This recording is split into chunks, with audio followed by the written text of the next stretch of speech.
Em 2016, eu passei pelo pior ano da minha vida.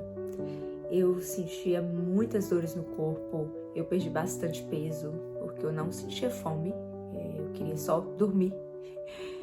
E na época eu não entendi o que estava acontecendo. Na realidade, eu só percebi, só me dei conta que eu tinha passado por um episódio depressivo quando eu já estava saindo dele, mesmo sendo estudante de medicina. Mas hoje eu quero compartilhar com você tudo que eu fiz de forma muito intuitiva e que hoje eu entendo que foi o que me resgatou desse episódio depressivo e na realidade me levou numa jornada de construir uma vida de autocuidado da minha saúde mental.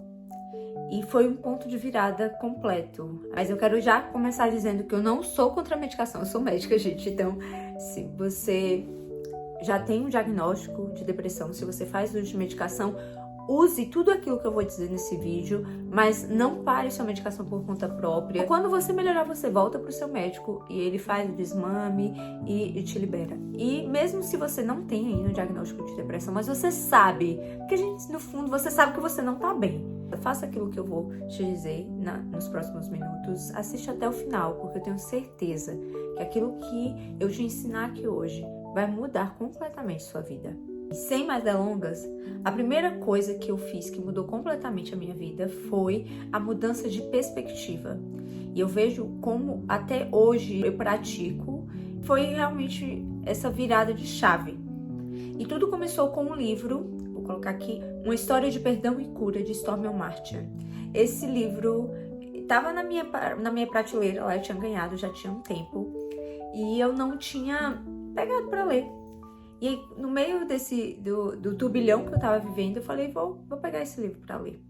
E quando eu comecei a ler esse livro, a história dela é uma história de superação tão absurda que isso começou a despertar gratidão pela minha história.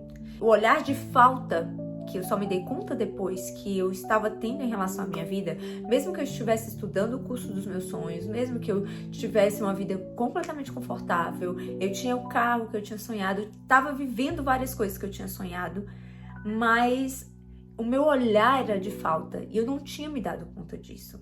E a palavra fala, Jesus disse que se os nossos olhos forem bons, todo o nosso corpo terá luz, mas se os nossos olhos forem maus, que todo o nosso corpo será de trevas. Mesmo que eu já conhecesse esse versículo, já tivesse lido por diversas vezes.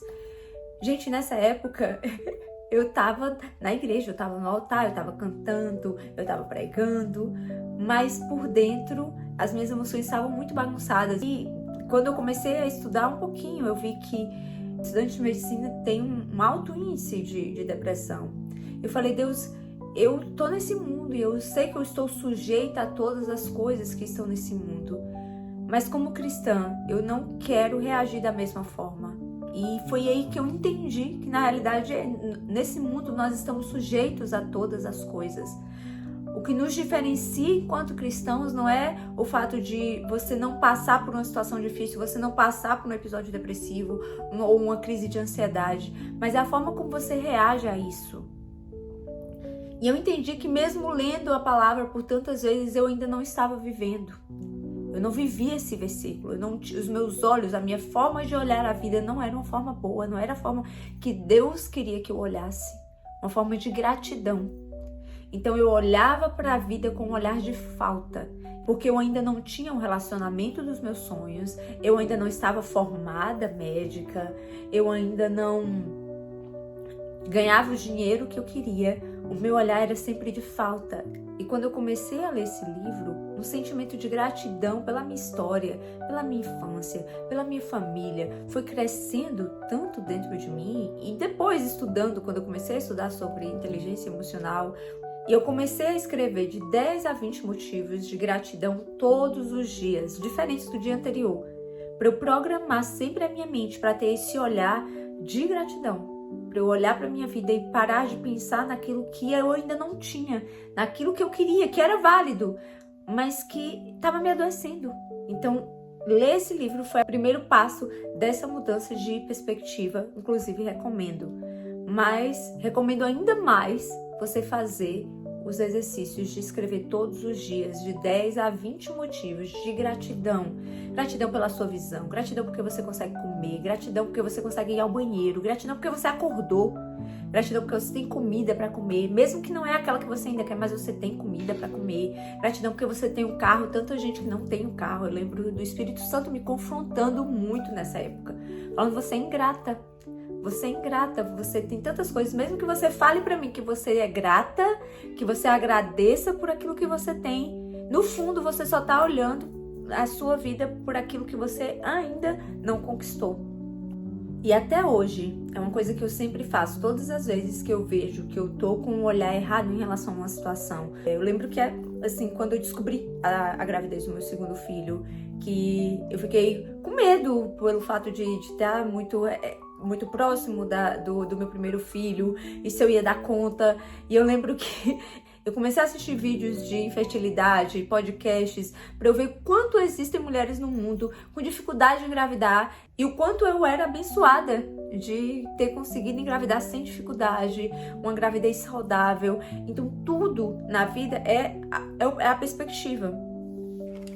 Se eu tenho algo, eu consigo olhar nesse ângulo. Mas eu não tô vendo os outros. Então esse ângulo é o ângulo da falta, mas se eu olhar dessa forma, eu vou fazer uma leitura completamente diferente. E essa é a ideia. Eu consigo ver uma situação que está acontecendo na minha vida e ao invés de ficar me lamuriando e sofrendo, eu olho: como eu consigo ser grata por isso? Eu bati meu carro. Ao invés de pensar: meu Deus, eu tenho que gastar dinheiro com Zé, graças a Deus eu tenho um carro para bater. E tem tanta gente que sonha em ter um carro e nunca tem. Sabe? São mínimas coisas, uma mudança de olhar que muda completamente a sua vida. Mudar a minha forma de olhar a vida mudou completamente a minha existência. E hoje eu continuo exercitando, como eu tô falando, porque é o que mantém a minha saúde mental de forma estável. A segunda coisa foi remover os gatilhos. Ninguém adoece do nada. Existem situações na sua vida que estão gerando esse adoecimento. E é importante você identificar. Na minha vida, eu estava num relacionamento que não estava fazendo sentido, não era aquilo que eu queria viver. E nessa época, estava tudo muito embaralhado na minha mente. Eu não conseguia identificar qual era a voz de Deus, qual era a minha voz, qual era a voz das pessoas, qual era a voz do diabo. Estava tudo muito misturado. Então, foi uma luta para mim, para eu conseguir sair desse relacionamento, porque eu ouvia de muitas pessoas que eram da vontade de Deus para minha vida, mas estava gerando adoecimento em mim, não era aquilo que eu queria viver. E graças a Deus que eu terminei esse relacionamento, porque era um dos gatilhos de adoecimento na minha vida. Mudei de igreja e passei a congregar numa igreja que fizesse mais sentido para mim. Outra coisa que me gerava adoecimento na época, dividi a casa com outra menina, e ela também estava doente. Então nós duas estávamos doentes mentalmente. Um padrão que alimentava outro e que no final das contas nós duas estávamos cada vez mais e mais doentes. Decidi que não, eu voltar a morar sozinha e deixar de compartilhar a casa com ela foi outro ponto que fez muita diferença. Então identifique quais são os seus gatilhos, quais são os relacionamentos que não estão fazendo mais sentido na sua vida. Talvez também congregar na igreja que você estava congregando numa igreja que não estava alinhada com aquilo que eu acreditava, não estava me alimentando mais, congregando só para bater ponto. Isso era um sentimento que eu tinha, que eu estava só batendo ponto na igreja. E congregar não é para isso. Congregar é para você ser alimentado, é para você ser confrontado, é para você crescer em Deus. E a crença de que não dá para ficar passando de igreja em igreja, isso me gerava muito adoecimento. E foi algo que demorou para eu poder quebrar essa crença e decidir congregar em outra igreja que fizesse mais sentido naquela fase da minha vida. Olha para sua vida hoje, identifica o que está gerando adoecimento em mim, o que não faz mais sentido, eu estou carregando um peso, uma falta de perdão. O que você está carregando que está gerando esse adoecimento? Ninguém fica depressivo porque quer e nem sem motivo nenhum. Identifica quais são os padrões que estão se repetindo na sua vida e remove os gatilhos que você puder. A terceira coisa que fez completa diferença, e aqui para mim foi a chave, na realidade, do que mudou completamente a minha vida, foi reprogramar minha mente com a palavra de Deus. Se você entrasse na minha casa em 2016, você ia encontrar versículos espalhados em toda a casa. Eu escrevia à mão mesmo, folha de papel, colava com durex na parede. Ia ter versículo na sala, versículo no banheiro, versículo na cozinha, no meu quarto. Versículos que gerassem a transformação que eu precisava nesse momento. Então você ia entrar e ia ter escrito o Salmo de Davi. Cria em mim, ó Deus, um coração puro e renova dentro de mim um espírito inabalável. Todas as vezes que eu olhava para minha parede, eu falava: Deus, cria em mim um coração puro e um espírito inabalável. Deus, eu quero estabilidade emocional, cria em mim. Todas as vezes que eu olhava, eu declarava.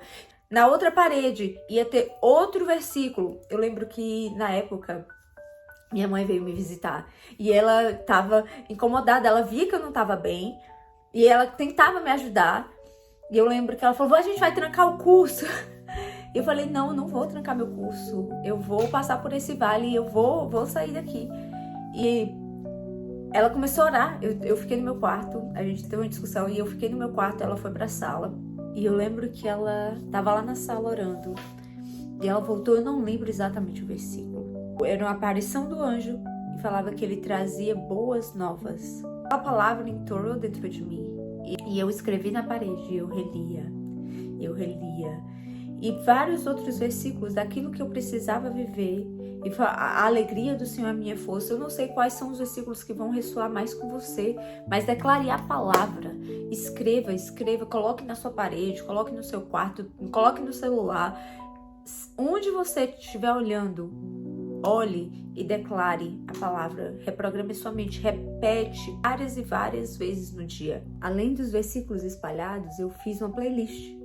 Eu já falei aqui várias vezes. Para mim, música é uma das melhores formas de reprogramar a mente. Então eu escolhi louvores que falassem aquieta minha alma, no silêncio.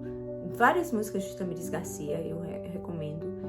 E várias músicas que vão reprogramar sua mente, mas declarando a palavra também. Quarto ponto foi começar a estudar sobre inteligência emocional. Na época eu nem sabia do que se tratava, mas foi quando eu comecei a estudar com Pedro Calabres, Paulo Vieira, Thiago Brunet. E eu li o livro Administre Suas Emoções, da Joyce Meyer. Excelente, outro livro que eu super recomendo, onde ela explica os fatores e as mudanças que podem gerar um episódio depressivo, como você administra a sua mente e as suas emoções.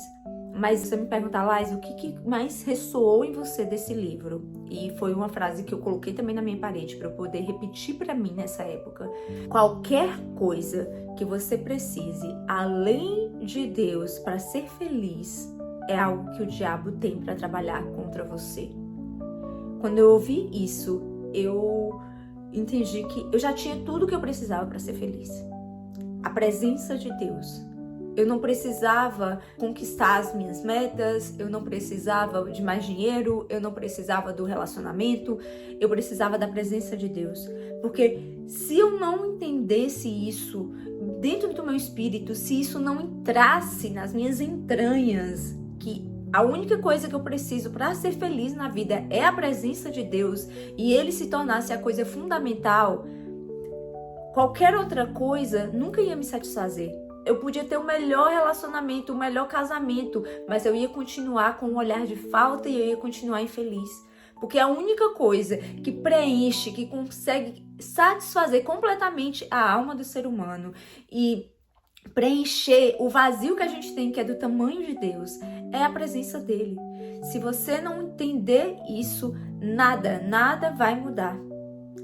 Você não vai conseguir sair desse lugar que você está hoje. Então, repete e pede a Deus que ele realmente entre e que ele realmente te preencha por completo, de forma que a presença dele consiga trazer a satisfação e a felicidade. É maravilhoso sonhar, eu continuo cheia de sonhos. Eu continuei sonhando com o meu relacionamento, eu continuei sonhando com ganhar mais dinheiro, eu continuei sonhando em me formar médica e congregar numa igreja que fizesse sentido para mim, mas não era uma necessidade. Eu amo o meu casamento, eu amo a minha família, eu amo os meus filhos, Mas eu preciso para ser feliz e para ser completamente preenchida na minha vida é da presença de Deus. E isso foi o que mudou completamente a minha vida. Outros hábitos que eu desenvolvi a partir do estudo com a inteligência emocional foi o mindfulness. Uma das dificuldades que eu mais tinha era de ficar sozinha comigo mesma. Nesse tempo eu percebi o quanto eu não apreciava a minha companhia. E eu não conseguia ficar quieta. Era sempre um vídeo. Quando eu parava para comer, eu estava assistindo um vídeo. Eu estava sempre com barulhos ao redor de mim.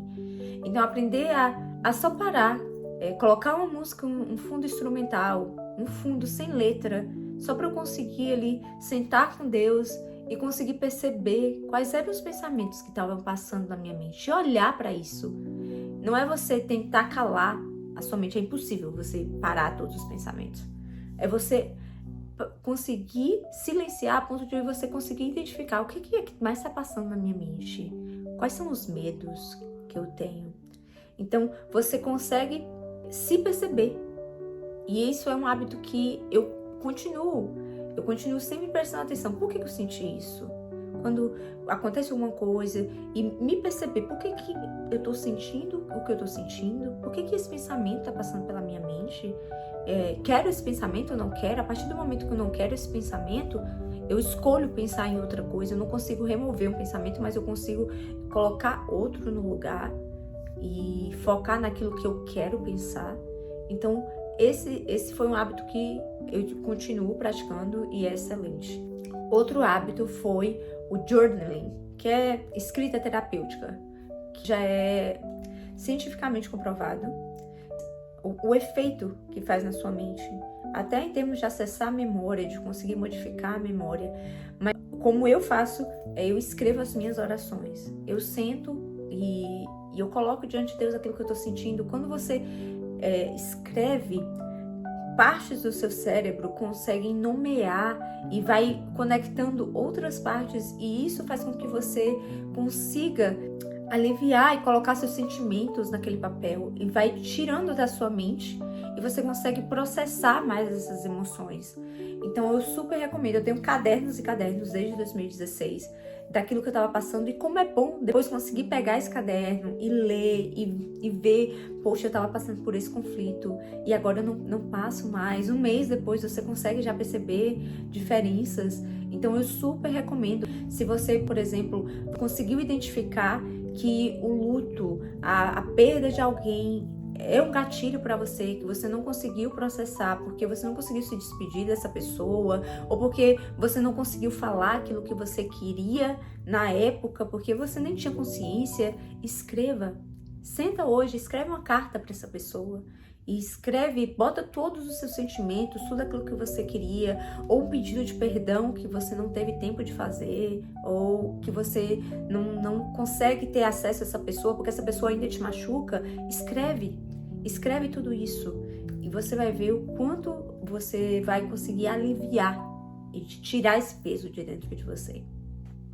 Bom, se você assistiu o vídeo até aqui, eu tenho certeza que você já tem várias ferramentas e vários conhecimentos que vão mudar a sua vida.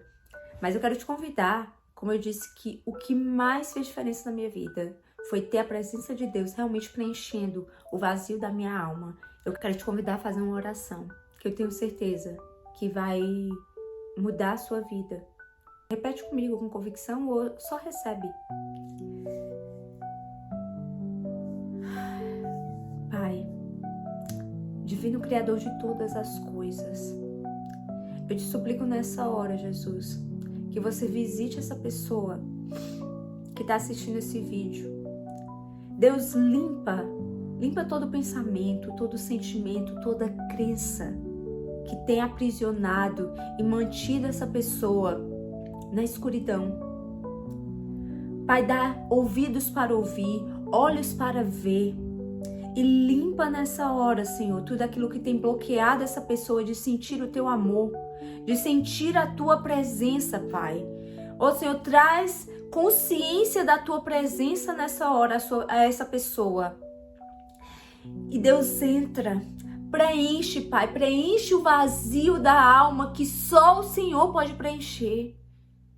Deus, e traz, Senhor, traz sentido para viver, alegria para existir, propósito, Senhor, que essa pessoa possa realmente, Deus, ter consciência do propósito que o Senhor tem para a vida dela, porque o Senhor não colocou ela nesse mundo à toa. Então cura nessa hora, cura, Deus, no mais profundo da alma, cura fisicamente. Se essa pessoa está sentindo dores assim como eu sentia, Pai, arranca nessa hora todo o peso. A tua palavra diz que o teu jugo é leve, Jesus. Então todo o peso espiritual, todo o peso da culpa, todo o peso, Senhor, do ressentimento que tem, Pai, trazido tanta dor na vida dessa pessoa, arranca agora, Deus. E eu profetizo alívio, eu profetizo renovo, eu profetizo refrigério. Em nome de Jesus. Amém. Amém. Deus te abençoe. Se esse vídeo fez sentido para você, deixe o seu joinha, se inscreve no canal e compartilhe com o maior número de pessoas para que essa mensagem, esse vídeo abençoe outras pessoas assim como te abençoou.